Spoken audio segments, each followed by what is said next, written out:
We are not. Well, now they can hear us. So thank you everybody for being here. I had a whole spiel and then we were muted. So thank you for your patience with us. We're going to have introductions from our water resources professionals. So take it away, Kate. Okay. Hi, I'm Kate Ely, Umatilla Basin hydrologist. I've been with the tribes for 28 years now, nearly 28 years. I have a degree in geology and a master's in hydrology and hydrogeology. And it's just been a wonderful experience working for the tribes and working on very interesting projects. We're going to see some of the projects that we're working on. So just a quick introduction. Marty, you want to say a few words about yourself? Marty King. I've been with the tribe for almost 16 years now, and mostly worked out in the field by myself. So this is always a challenge to come in here. I'm now doing a water quality coordinator position. So that's been a new change, learning lots of new things. So started with the Forest Service and then went into with the Soil Water Conservation District, working on a lot of TMDL work that we did in the basin back then, and then here with the tribe. And I think we're it. yeah, We've got Lloyd and Lindsay outside with the equipment. Yep. And that's it for the shop today.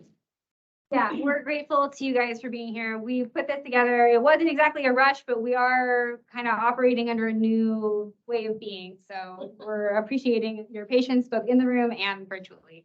My name is Colleen Sanders. I'm a climate adaptation planner for the tribe. I've been in the job about 5 years now. And we are excited to announce our climate adaptation plan is finished and we're bringing it back to the community to share. So that's what we're going to do today. I do have a little bit of housekeeping. I'm hoping my wireless mouse is working. It's not.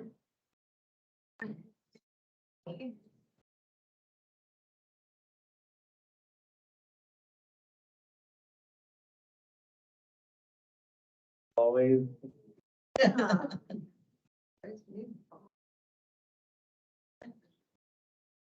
You gotta come to this thing. Yeah, I just put my work aside. So our self-guided discussion. So we're operating with a skeleton crew here. Obviously, we're hoping to have somebody with us in the future. We're going through the hiring process now.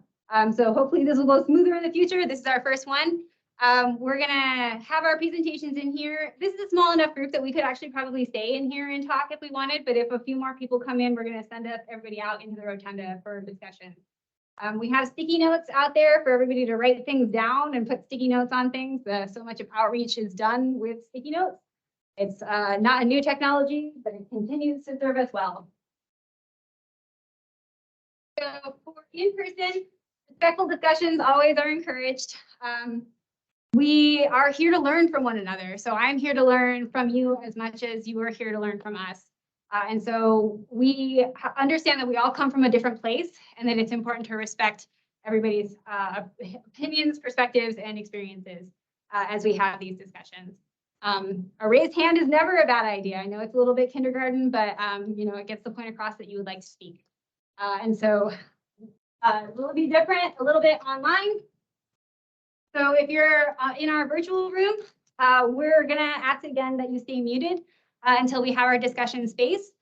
We're gonna put you into a separate breakout room that you'll be put into automatically. And this is to preserve the audio quality. So it's a little bit spotty in here, but we wanna make sure our virtual participants have a good time as well. Once you're put into that breakout room, you are welcome to come back into the main room. There'll be a little button up at the top of your screen on the left that says return to room, I think. If you click that, you'll come back here and you'll be able to hear this discussion. Again, I can't promise the audio will be exactly perfect. There is a virtual raise hand option that Teams provides, or, you know, I think that we've all come to a place now where we can govern ourselves in our virtual discussions, hopefully. And so we're looking forward to having you share with us as much as we are going to share with you. So I think that is okay for right now. So what I'm going to ask Althea to do is to share your screen, Althea, because I have pre-recorded my webinar contribution because it's a little bit hard to talk with a mask on. There you go, Althea. I see it. If you want to just click that share audio, computer audio. And if you wanted to play, it's not coming up. So what was it working? It's not coming up on the inside screen, the screen in the room. So I will figure that one out. Don't press play just yet.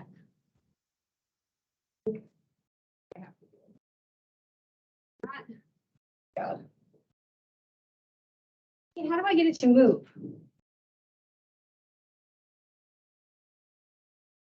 Well, it's supposed to be sharing this, but it's not. There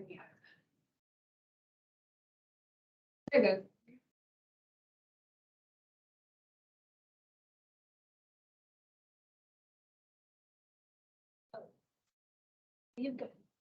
So, Althea, can you share your screen again, please?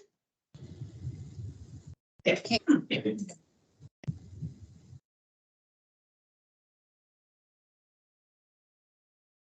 goes. Perfect. Okay, so if you wouldn't mind pressing play.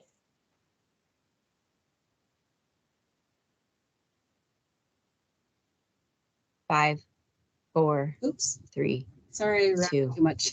1.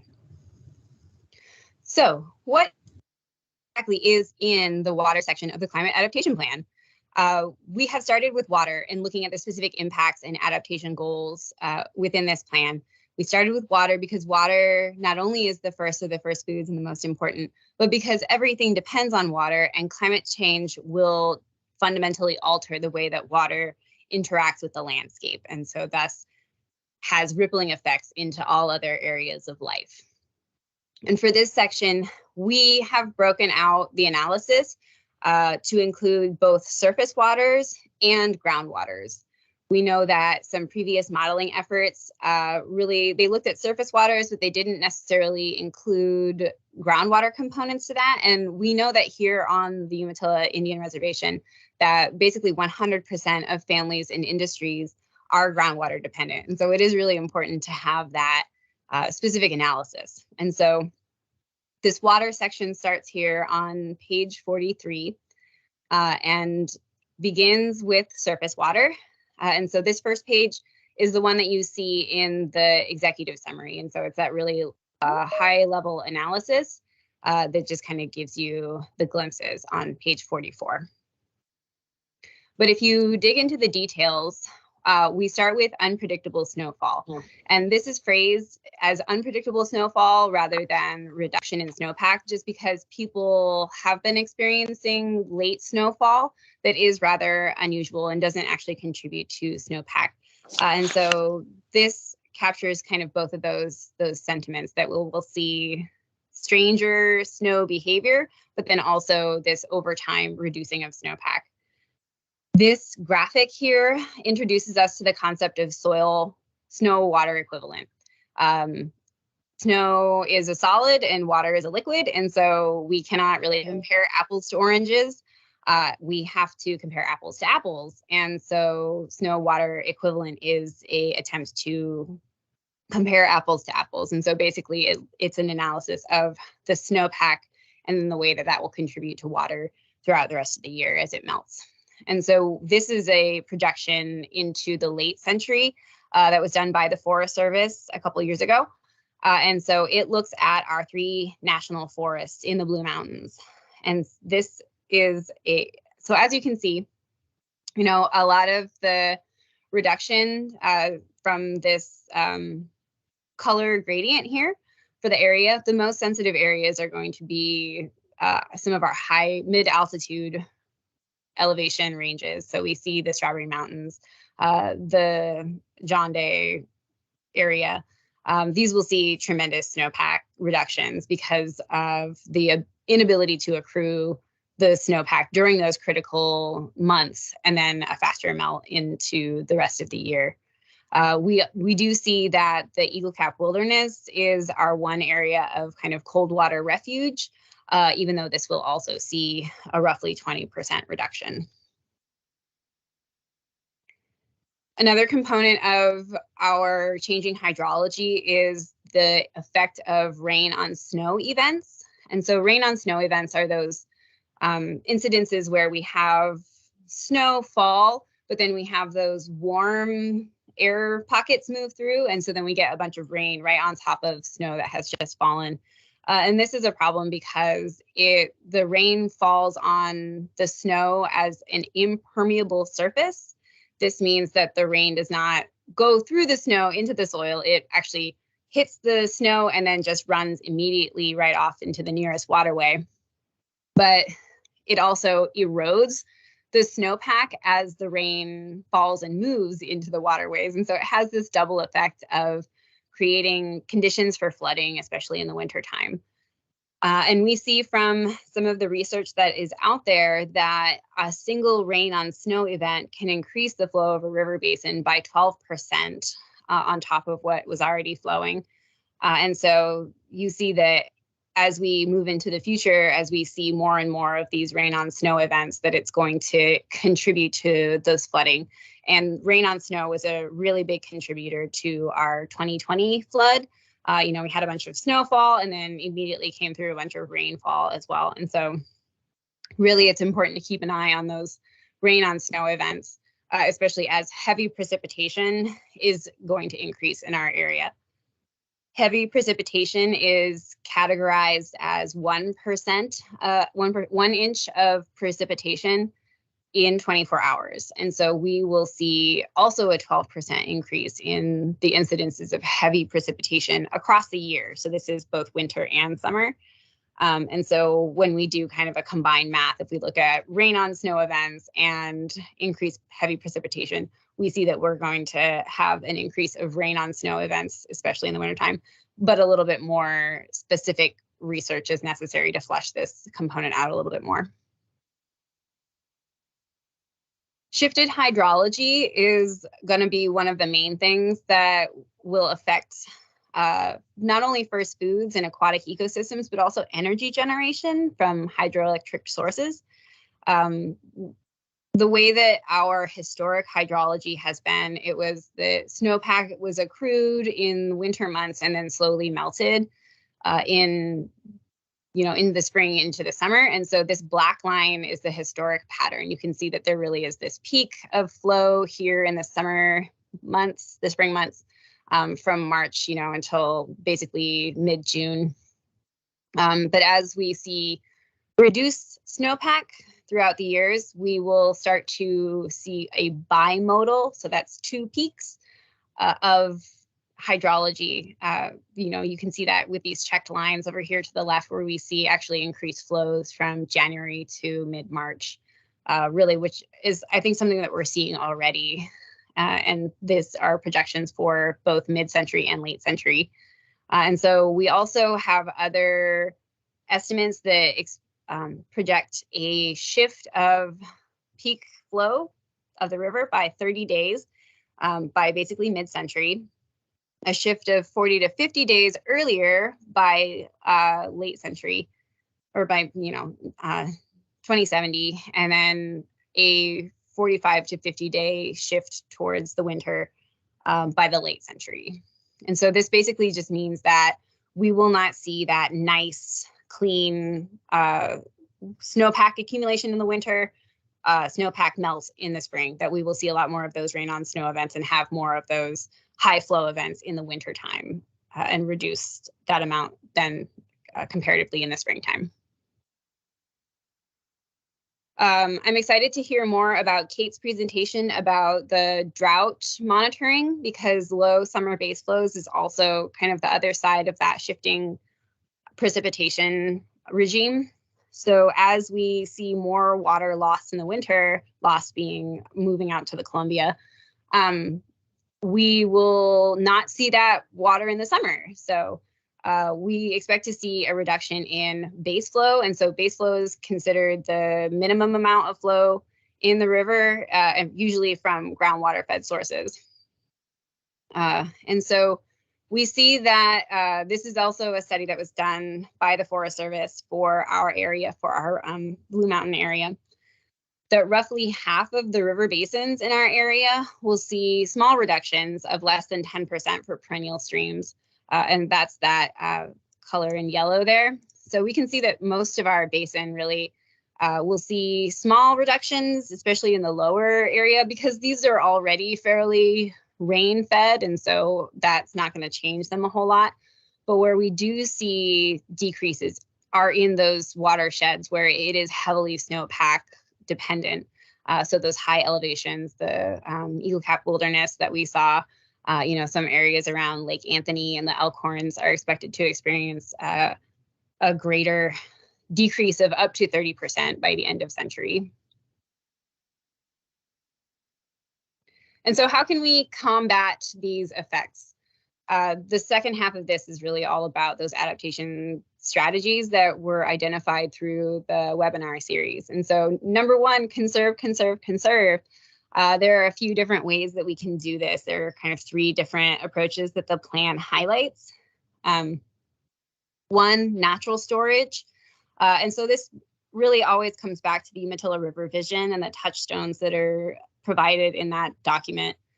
If we have healthy functioning river systems, we will be able to sequester water in those natural shallow aquifer storage opportunities that then feed into summer base flow without effort, like naturally. And so really prioritizing healthy functioning floodplains, continuing to implement the river vision wherever possible and looking for new partners to do so. And then again, focusing on the restoration of native beaver habitat and presence in our watersheds as part of that natural storage potential.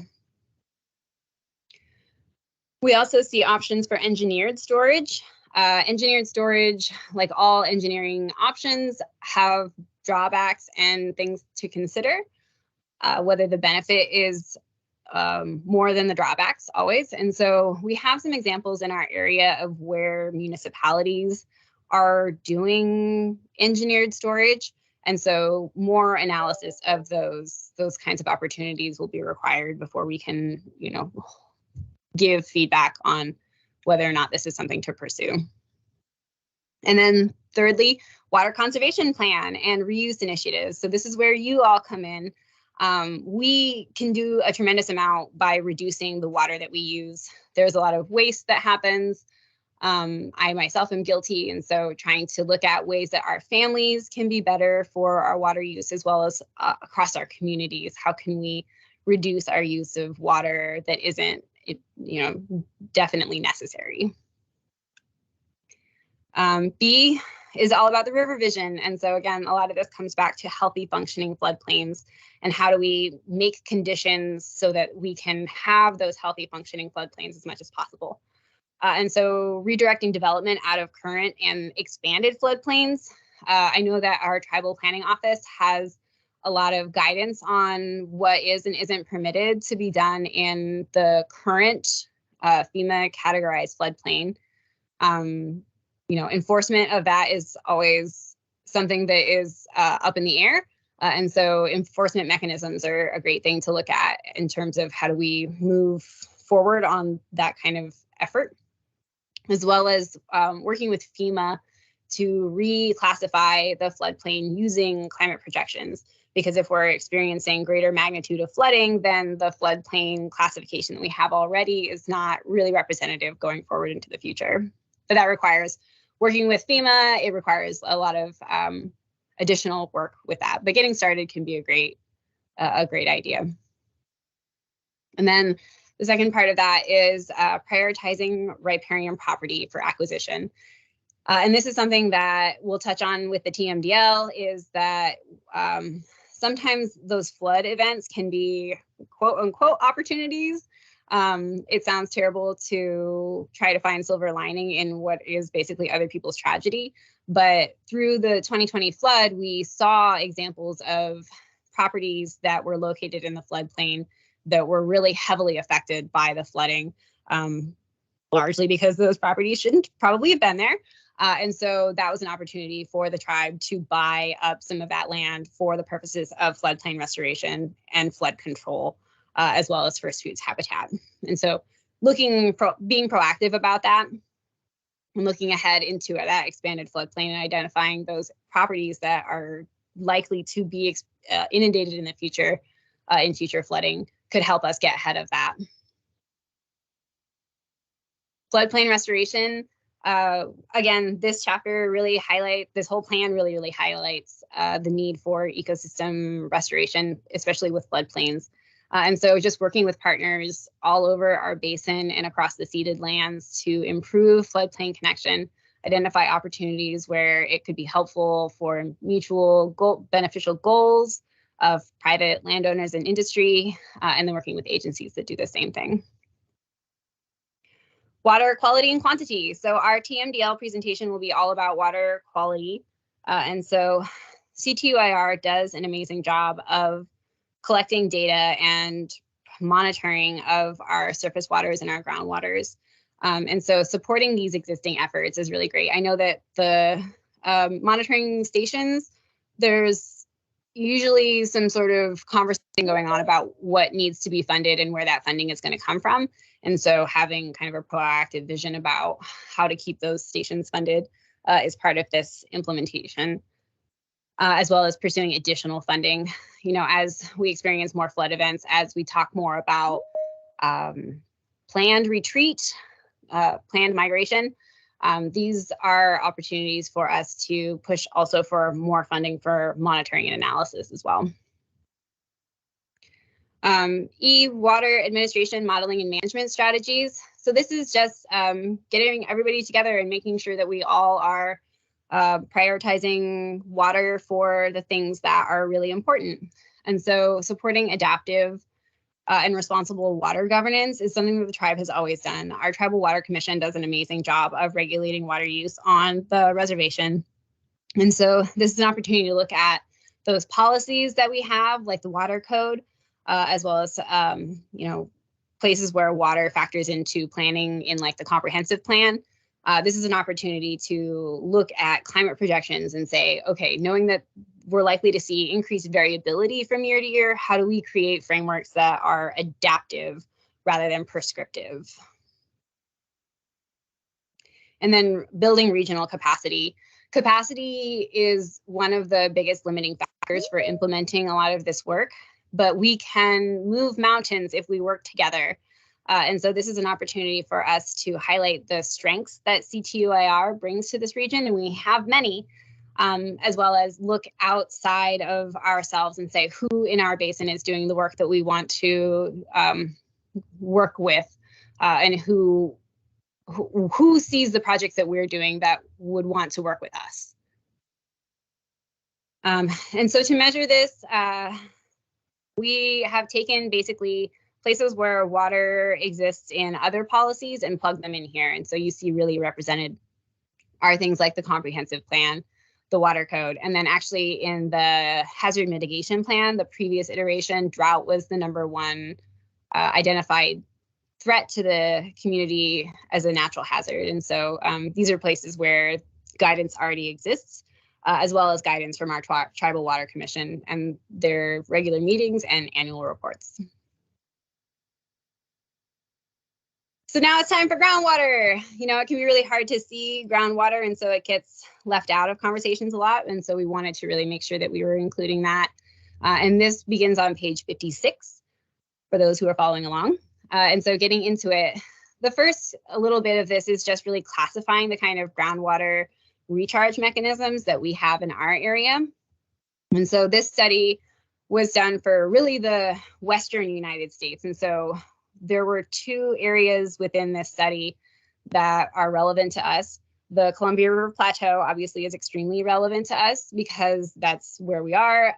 But then also our Umatilla Basin looks kind of like a combination between the Columbia River Plateau and then the Spokane River Valley, which was another analysis area in this study. And so this is a proxy estimate for us for this groundwater impact. And so in a Columbia River system, we see that 72% of the groundwater recharge comes from diffuse mechanisms. And that's basically just the rain falling on the ground and then seeping into the ground as soil moisture, which then feeds into the groundwater and the water table. In the Spokane River Valley, which is representative of more like upriver in our Umatilla Basin, it's more diverse. And so more than half of it comes from focus recharge, which is recharge in the waterways themselves. And then in the hyporheic zone. So that's where it's exchanged between the shallow water aquifer and the waterway itself. And then 16% from diffuse recharges. So these are proxy estimates for us to just kind of get a sense of where our recharge is happening so that we can see what effects a warming climate will have on that. And so this is from that same study. So we can see that our Columbia River Plateau is over here. And then the Spokane Valley River is right here. And so from this projection, we can see that in the Columbia Plateau system, while heavier rainfall events are likely to increase the recharge from those diffuse mechanisms just because there's more water falling on it, the use of irrigation and plant demand for water is going to outstrip that. And so we see the demand from plants and irrigation being greater than the increase of rainfall on our soils and infiltration of that. And so we see a net reduction over time of our groundwater systems. Potential for chemical contamination. This is chemicals from pesticides, nitrates, really anything that gets put on the plants in our area. Every time it rains, those go into the waterway. And so as increased precipitation, heavy precipitation events increase, we'll see more heavy rainfall that moves chemicals and contamination into our waterways. But then agricultural practitioners are also likely to apply more of these chemicals because of these rainfall events, that they'll apply a pesticide or a fertilizer, and then there's a really high likelihood that there will be some sort of heavy precipitation event right after that. And so they will feel like they have lost some of that chemical application, which is probably true. And then we'll seek to apply another one. And so we see really this potential for increased contamination of groundwater that already is threatened. So this is from a Oregon Department of Environmental Quality study for the Walla Walla Basin, the Milton Free Water area. Already in current conditions, so this is current conditions, 20% of the wells that were surveyed in the Milton Free Water area had higher than natural contamination of nitrates, but then 1% had maximum level of nitrate contamination. That's this green guy over here. And so we have to use a proxy estimate because we don't really have good projections of this data yet. But a study out of North Dakota, which is not a super accurate comparison, but is one that we have, had this really high increase in what is considered vulnerable watersheds. Those are those watersheds that have those heavy contamination levels already. And they saw a really tremendous increase. And doing some just really simple math that is not the best estimate of this, we could see from our current contaminations a 214 to 377% increase in contamination by mid-century. And again, these are proxy estimates, and so more research is needed to really get a handle on this for our area, but this is just a place for us to start estimating. And so how do we adapt for our groundwater? Opportunities for infiltration. So creating opportunities for those heavy precipitation events to not just turn into runoff, to actually be infiltrated into the soil and stored in some way that makes them useful or keeps them clean, cold water. And so a lot of this is benefits of wetlands, making sure people really understand the role of wetlands and to not destroy them just because you feel like you need to drain that property for something. Wetlands are going to be a really important component of flood control and drought control. And so really looking at those opportunities to increase wetland acreage in our basin is essential. We also see opportunities again for engineered infiltration. And so those are things like the aquifer recharge and storage. But then also there are many other technological things that we can do, and then just like landscaping. So rain gardens, bioswales, composting operations, these are all components that can add to recovering water and infiltrating water into our soils. I myself am really curious about permeable pavement. Those are the kinds of pavement that will allow water to seep through rather than just kind of pool on top. And so there are some things that we could really investigate to help from an engineering perspective to infiltrate water into the soil. G, groundwater monitoring and data collection. So this is, again, just kind of an echo of the surface waters. We have our water resources program is doing an amazing job of working with groundwater sources. And so supporting those existing efforts, as well as always pursuing additional funding for this kind of work. And then participating with groundwater contamination efforts. Groundwater contamination is a regional concern. It's not just one place that's causing this problem. And so we see opportunities like the Lower Umatilla Basin Groundwater Management Area, the LUB Guama, is really something that we need to be in that conversation with. And then the last adaptation strategy or goal in the groundwater area is opportunities for regional collaboration and engagement. And so we see things like outreach and education being a really huge component of this. If people understand how our watersheds work, then they will be more autonomously likely to make good decisions for waterways and for water quality. And so we also want to make sure that leadership is engaged. CTUIR is really a wonderful entity to be doing that leadership because as a federally recognized tribe, it has the potential for treatment as state, which is that the tribe is able to demonstrate that it's capable of regulating certain aspects of the environment. And water quality is definitely one place where CTUIR has been a leader in that treatment as state and setting water quality standards, as we'll hear in the TMDL presentation. And so again, this is just kind of a copy of that first part. We see water management really in the comprehensive plan, very much in the water code, hazard mitigation plan, and then of course all of the other government entities that are performing water work. And then this last page on page 65 is just that it's the page that you see in the executive summary as well. So that just kind of really quickly captures some of the things that we've talked about today and gives kind of those measures of success. And then the last little part of this is references and then our photo credits. And so our water section ends on page 66.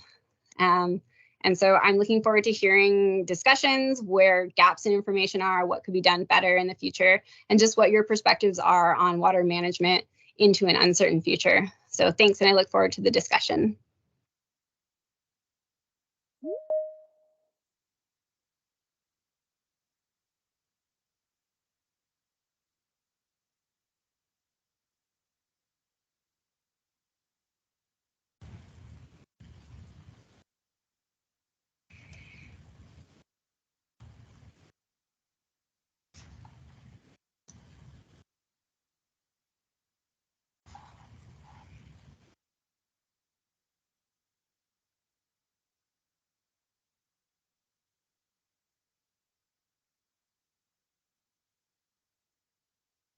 Water.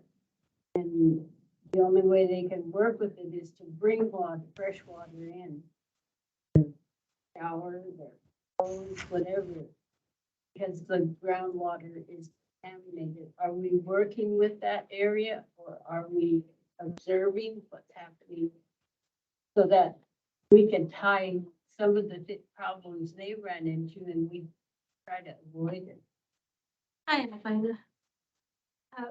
Well, I am familiar with the nitrate contamination problem in the Yakima Basin. And like the Lower Umatilla groundwater management area in the lower basin, we have a nitrate contamination problem. Yakima Basin folks are ahead of the game as far as addressing nitrates. I don't know that they're there yet. We in the Umatilla Basin have formed a committee to address the problem and to start working with changes in land management and application, trying to fix and bring it the nitrate levels down. See, so it's nitrate and it's a drinking water problem.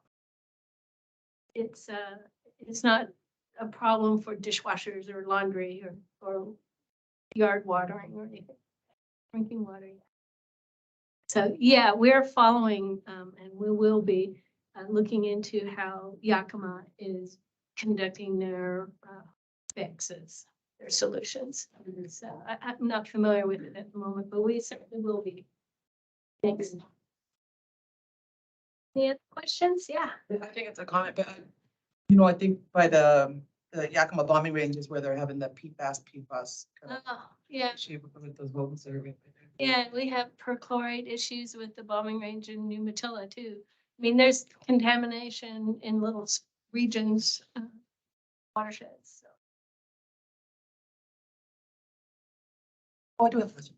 What about the USGS study that was just completed last fall? Well, how will that information be added to this that you're getting from the USGS study that was? The study on, they do so recharge. Groundwater Recharge. Well, that's the one I'm involved with. Right. It's not completed yet. We're still finalizing the analysis. It's not part of this program. So it won't be a part of the climate adaptation plan down the road or something. So it certainly will be part of the conservation plan that ensues from the drought early warning system grant. We'll talk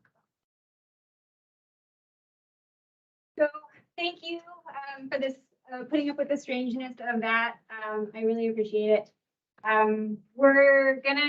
This is an opportunity for open discussion. So you guys are doing great. If we have any questions, please let us know. If you want to take a break, use the bathroom, this is a good opportunity for that too. We do have one question for everybody in the room. So we're going to do a poll and see how this works. It worked okay last time. So let's hope it does this time. Did you guys already ask questions? No. Oh, okay. Yeah, we're in the question mode. Yeah. Oh, okay.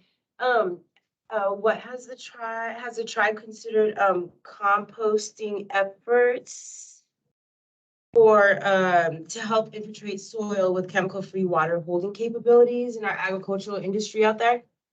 This is absolutely on my wish list and radar. And so it is something that I think has become of interest to a lot of people many times over the last few years. And so for whatever reason, there seems to be a barrier towards implementing that urgently. And so we would like to work with TURF. And then there are a couple other entities within our governance that have been trying to do that. So Yale with the native plant nursery has also expressed interest in maybe partnering with us on that effort.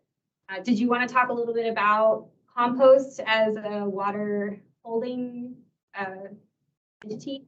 I have a presentation I do present, like I have done some presentations for OSU. And so that would be something I would be interested in another time.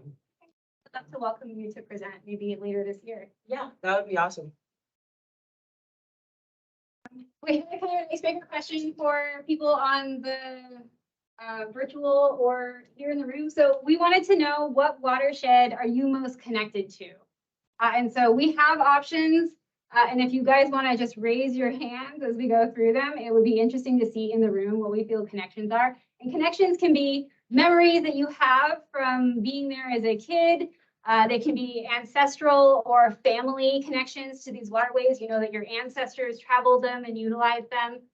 These can be favorite recreational spots that you like to go to. Really, the meaning of connection can be anything. And so I would love, who feels connected to the Umatilla River Basin? Right, obviously. How about the Walla Walla River? Excellent, yeah.